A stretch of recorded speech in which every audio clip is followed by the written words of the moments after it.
Hi, this is Jürgen Rasmussen speaking. This is the Provocative Hypnosis vlog. Now, I have a question for you that many people find quite provocative, and that is, are you a Nazi? And do you have Nazi sympathies?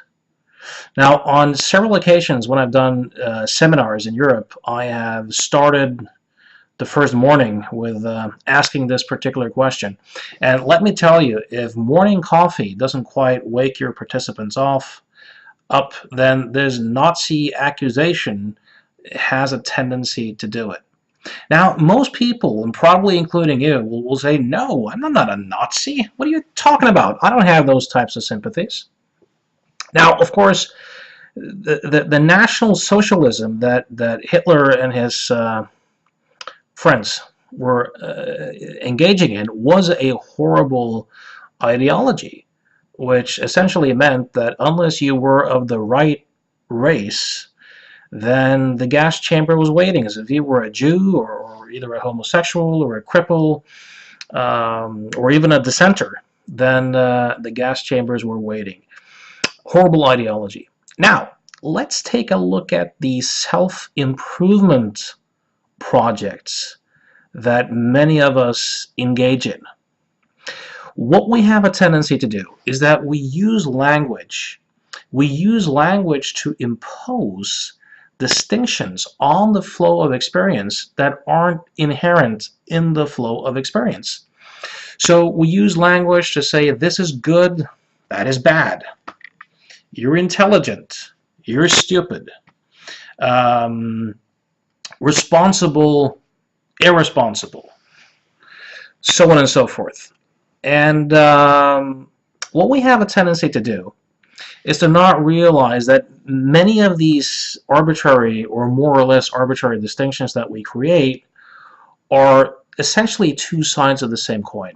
They're like night and day, summer and winter. You know, you light and dark. You couldn't necessarily have one without the other.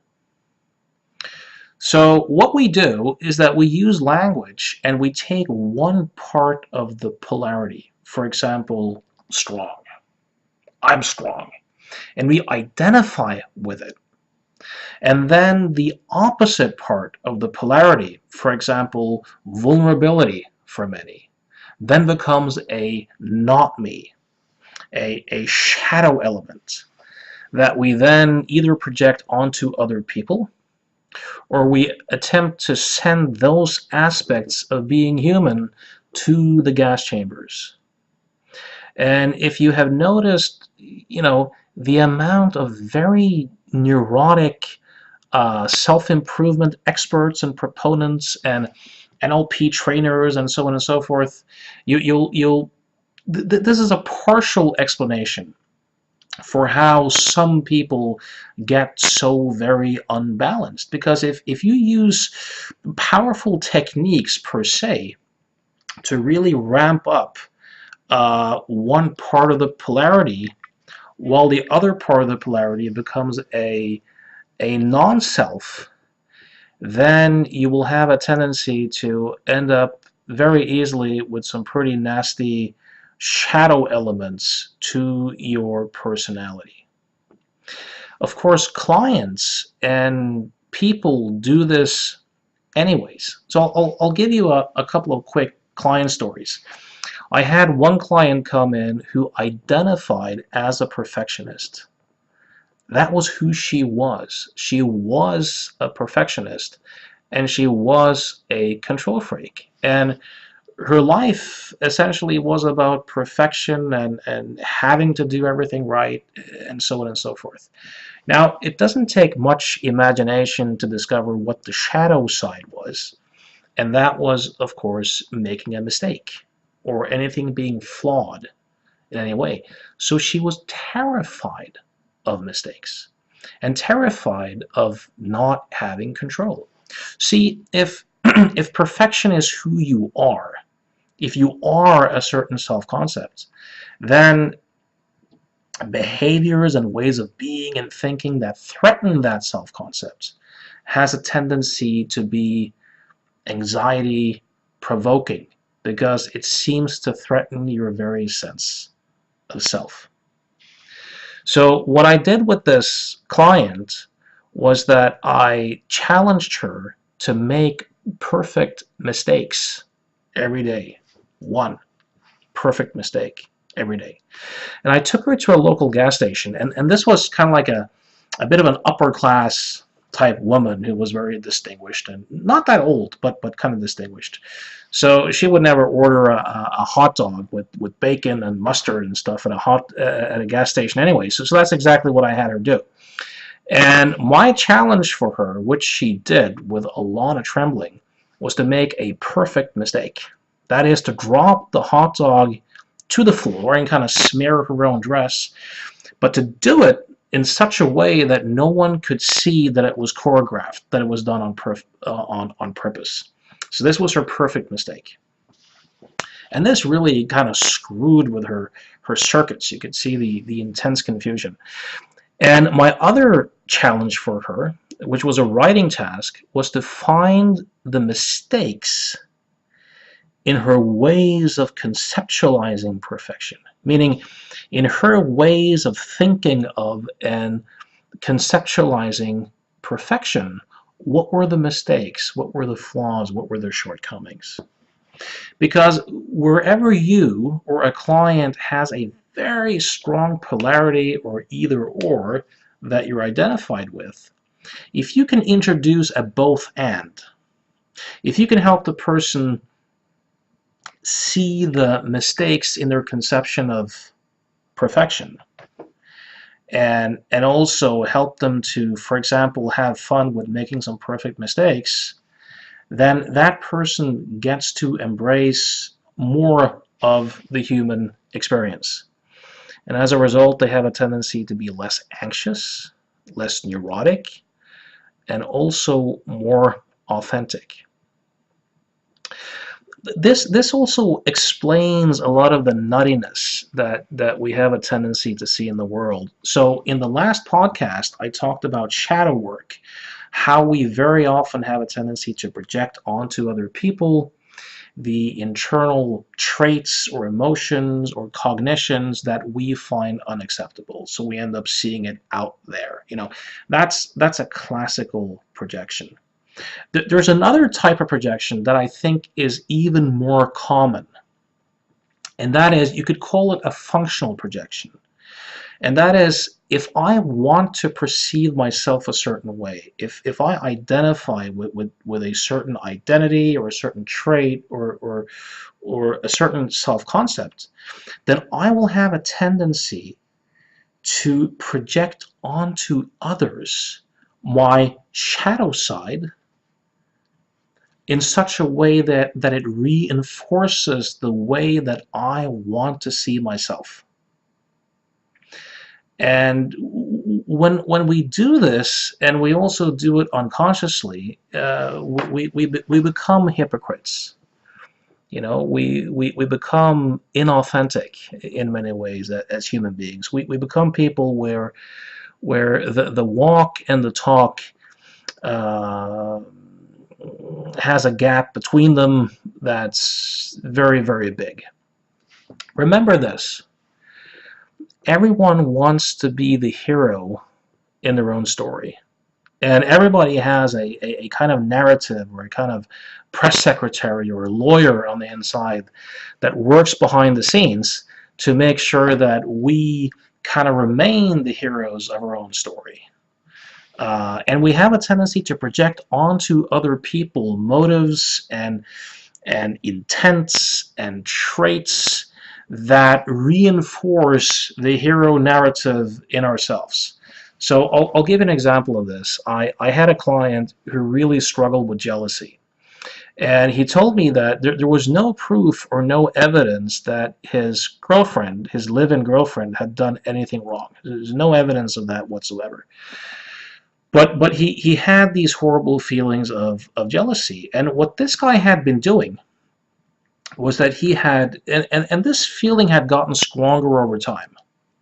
Now, this guy had been engaging in the pissing in the pants to keep warm strategy. So he had been checking her email and checking her phone, and he had ended up following her around.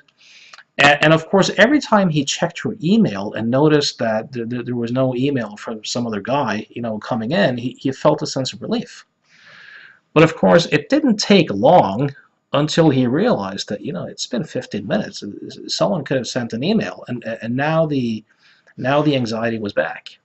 Anyways, since he wanted to be the hero in his own story, which everybody wants to, he would have to project onto her motives and intents and ways of being that justified him behaving like the nutcase he was behaving like. So the more he did this, the more he followed her around, the more he checked her email, the more jealous he got, because he's a nice guy. He wouldn't have done stuff like that hadn't there been a reason for it. And the more he engages in the behavior, the more his mind attributes or projects those qualities onto her, thereby increasing his fear. So what I did was to explain this mechanism to him and essentially have him go cold turkey for a week. So I tasked him with not doing any of the behaviors. And for the first couple of days, this was a nightmare for him. But when he came back a week later, he said, it's like magic. Like 85% of the anxiety and jealousy has just dropped away. Now, since he stopped doing the behaviors, his mind started to change the narrative. So it started to project her to be different, more safe, which now justified him not doing those things. If you want to look at a very fascinating example of this, you can look at the Nuremberg trials of people like Adolf Eichmann, the lead guy, as far as I can remember, for the concentration camps. And a lot of people had expected that when the Nazi war criminals were caught in the early 60s and returned from Argentina to Europe, that they would see people who would have a lot of regrets and a lot of guilt and a lot of shame. And of course, I don't know their actual internal life, so I can't say for sure. But the world was stunned when it discovered that these folks seemed to have none of those things going on. In fact, their only regret was that they hadn't been able to do more. Now think about it. If they are to maintain the hero role in their own story, and they actually kill other people and exterminate people, how do you do that? Well, the way the brain does it is by reducing the other person into a cancer or a plague or something truly evil. That because as a good person, they wouldn't have done that until it was necessary. So in essence, in their own mind, they are the heroes. This is also why when quite a few rapists and murderers and in prison, but also just people who have engaged in bullying and harassing other people, there's often, not always, but there's often a tendency to really hate the person one has done something bad towards. Because again, if I'm the good guy and I bully you, how do I maintain that identity of being the good guy? Well, the brain, the press secretary, the inner lawyer will reduce you into some sort of creep that deserved it. And once my brain projects those qualities onto you to justify me being an asshole, the job is done. I'm actually even better or even more humane as a human being because I did that. So this is how we have a tendency to operate. So the more you can see through this, and the more you can, I'll give you another funny example of this too. If you have a friend who falls for someone else, and they're in a relationship and they're in love and they're very happy, notice how that person talks about their partner. They're, all the feelings are generated internally. It's an experience in consciousness. So we project all these wonderful qualities onto our partner, because since it seems as if our feelings come from the outside, from other people, for us to feel that good, there has to be all these fantastic things in the partner that kind of makes us feel that way. She makes me happy. Now, notice what has a tendency to happen when the same person gets dumped, or the partner moves on, or they move on. Now notice what it's like as they begin to describe their ex-partner. Now, since their own motives are different in terms of moving on, or in terms of, regaining their own hero status after having been dumped, now they need to project a different human being to maintain their role as the one who's worthwhile, or the one who's right in the conflict. So now it sounds as if they're describing a very, very different creature. Now, let's say a few weeks or a few months pass, and now this couple decides to try again. So they get together again.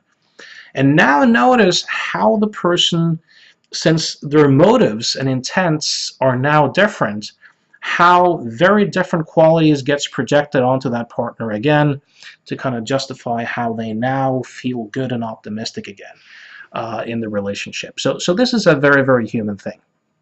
But the more you can see that it's made up, the more you can see that these are arbitrary distinctions, and that all of this is essentially appearing in consciousness, meaning that the partner that you experience is thought taking form in consciousness. The you that you're experiencing is thought taking form in consciousness. So the more you can see that this is made up, the freer you'll have a tendency to be.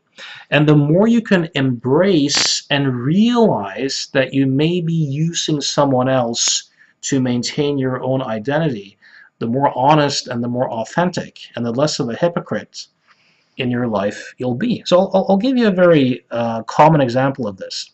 Let's say you work as an agent of change. And let's say that you have a client who's really, really doing the victim role. A lot of people do this. This is quite common. Now, if you start getting irritated, and if you start attributing your irritation and your frustration to that person's victim role, essentially saying, Jesus fucking Christ, that person acts as a victim and it drives me nuts. Well, guess who's engaging in the victim role in that moment? You. I've done this many, many times on occasion. Because if I can own that, if I in that moment can realize that, wait a minute, these feelings are coming from the thinking happening inside of my consciousness in the moment. If I can own that, then my neuroticism, my irritation, my frustration will dramatically reduce the moment I see it. And I'll be a more present agent of change with that particular client. Now this also happens very often with other agents of change, with psychologists, with medical doctors, because let's say that you have the identity of being the expert, of being the knowledgeable one. If you're quite status-driven, and if you identify with being intelligent and having the solutions and being the expert, it's very, very easy for you then to begin to project the opposite qualities onto your clients. The client's vulnerable, the client's sick, the client's stupid, the client's incompetent. And there's a really self-serving bias in doing this, because the more you see your client as sick and weak and incompetent, the more it reinforces your identity and your self-concept as the one who's smart and as the one who knows. And when we don't see this, we have a tendency to organize both our personal and professional lives in that we view other people in ways that reinforce our own identities. And it's not fair to ourselves, and it's not fair to our clients. I have a good friend who's a medical doctor and psychiatrist, Peter Lenig from Sweden, who's a remarkable exception to this in that he says, you know what, when I see a client, I realize that I could just have easily have been the client. And the client could be the doctor. The client has resources. And this capacity to be able to find the patient inside or the client inside, and to also find the expert in the patient or in the client, creates a much, much more functional, respectful, cooperative relationship between a doctor and a patient, or a hypnotherapist and a client. So that's something to really look at. There's also some interesting studies. For example, if you, like, everybody knows that teaching a kid to view themselves as stupid, probably isn't the brightest idea around. But having them adopt the identity of an intelligent person often isn't either, because what can very often happen is that person then becomes afraid of making mistakes, afraid of looking stupid, afraid of engaging in stuff where they might not look or appear to be intelligent. So they might stop doing stuff, or they might become more concerned with their facade than with what's actually true, in order to protect the identity of being the intelligent one. So if you can find the stupidity in intelligence and the intelligence in your version of stupidity, then once again you will embrace more of the human experience, and life will get better in that way. This sort of functional projection also happens on a group level. For example, in my native Norway, there's a TV channel that's mandatory called NRK, which, if you have a TV, you have to pay for this TV channel. Now, this is leftist state propaganda that we all have to pay for. Now, if you ask the advocates, they'll say, oh, this is here to ensure, cultural richness and diversity and the diversity of voices. Therefore, we really need NRK, because these market-driven people, they don't care about quality, so on and so forth. But I asked a media professor who I worked with, I said, and he supported the mandatory NRK, and I said to him, what's the purpose of this? And he said, well, we have to make sure that we have cultural diversity. And I asked him, I said, cool. How many journalists do you have in NRK with libertarian preferences or with conservative preferences? And he kind of looked at me, and his face changed color a bit, and he said, I don't know of anyone. So I said, okay, so if you have a black leftist and a white leftist, and you have a female leftist and a male leftist and a young leftist and an old leftist, then you have diversity. Meaning that they have everything but intellectual or ideological diversity. But they have been able to kind of brand their ideology as tolerance, as diversity. And the meal ticket to be part of that group is that you essentially sing the same song. You can debate, you can discuss, but it has to fit within that framework. Of course, if you don't agree with those principles, then you're intolerant, or you're a bigot, or you're a racist, or something else. So it's kind of interesting. Another fun example of this is the whole field of psychiatry. Take a look at, initially, they had a few of these mental illnesses that they diagnosed. Today they have several hundreds of so-called mental illnesses. None of them are actual illnesses, but these are lumping together of behaviors and ways of thinking that are either, often socially unacceptable. They get labeled as psychiatric illnesses or mental illnesses by consensus voting. Now, of course, the official line is that this is about helping people and it's about compassion and this and that.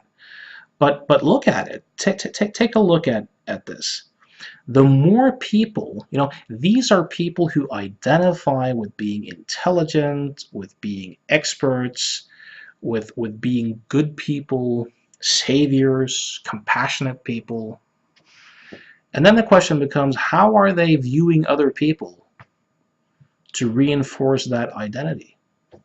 And for the most part, they're not doing what Dr. Lenig is doing. They're projecting onto more and more people in more and more places of societies these mental illnesses. They have hundreds of them, so anyone could qualify. Because the more they can label other people as diseased and weak and incompetent, the more you need their services, the more benevolent, the more powerful, and the more compassionate and in need they will be. And the more it reinforces their particular way of viewing themselves. So if you have a client and you begin to get angry at the client for their victim role, and you start blaming the client for your feelings of frustration, then in that moment you are likely using your client to maintain a certain self-image. If you can own that victim role in yourself in that moment, you'll experience a change in your state, and you'll once again be present with the client. So this topic of responsibility versus victimhood, for example, if you look at families, the responsible one versus the irresponsible one. Now, once again, I'm not saying that some people aren't way more responsible than others. Of course they are. Some people have more intelligence than others. There's nothing really controversial about that. But if you look at a lot of family dynamics, a lot of very responsible people are projecting onto the screw-up, the fuck-ups, or their clients, the role of being the screw-up, of being the irresponsible one. And even acting in ways that kind of encourages it.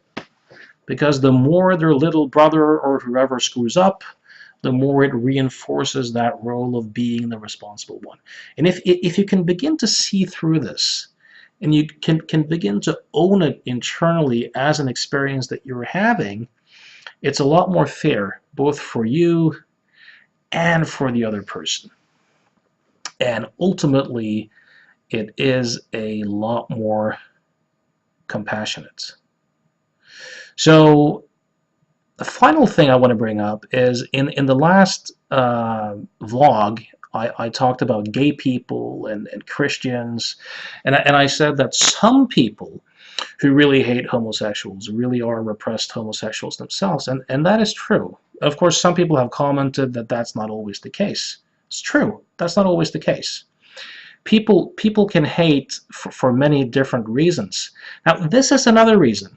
If I believe in some religious ideology where, for example, being gay is sinful, one way of interpreting the texts is that the more I hate the gay people, the more I condemn them, the stronger my emotions and my contempt is, the more it reinforces me as a person who is doing the right thing and being a devout believer. Now, before someone gets too provoked, I'm not saying that all religious people do this. I also acknowledge that there are ways of interpreting the scripts in such a way that you act in very different ways. I'm just saying that the more you kind of condemn and put down the people who behave wrongly, the more outraged you are, the more it often reinforces your identity as the good person. I've seen this myself on occasion where I had criticized religion, and in particular Islam, the doctrines of Islam. And from some people, repetitively, I've gotten accusations of being a racist and a bigot and a fascist, even though Islam is not a race. You can't really convert to or from a race. But for some people who really identify with a certain multicultural ideology, the more they can brand, for example, a critic of Islam as a racist and a bigot and a fascist, the more it reinforces their own identity as a tolerant and as a compassionate person. Now, misrepresenting someone else's views, especially when you know that you're doing it, I would say isn't especially compassionate. But unfortunately, some of the time, some people don't care.